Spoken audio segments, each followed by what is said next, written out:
साम्राज्य न्यूज, सामान्यांचा असामान्य आवाज। नुकताच संसार थाटलेल्या एका तरुण मजुराचा सोलापूर विमानतळावरील कामादरम्यान झालेला दुर्दैवी मृत्यू हृदय पिळवटून टाकणारा ठरला आहे।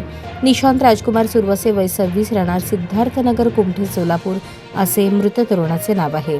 निशांत गुरुवारी सकाळी 9:30 वाजता ईगल कंपनीकडून सोलापूर विमानतळावर सुरू झालेल्या डेव्हलपमेंटच्या कामावर गेला होता। तिथे सहकारी कामगार राम पुकाळे हायमासचे केबल काढत होता। केबल न निघाल्याने निशांतने वायर हलवून काढण्याचा प्रयत्न केला। दरम्यान जवळच असलेल्या JCB वरील खोऱ्यातील दगड अचानक खाली पडून निशांतच्या डोक्याला जबर मार लागला। तो गंभीर जखमी झाला।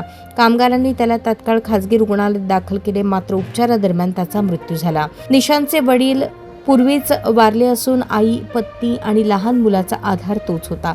लग्न होऊन अवघी 2 वर्षे झाली होती।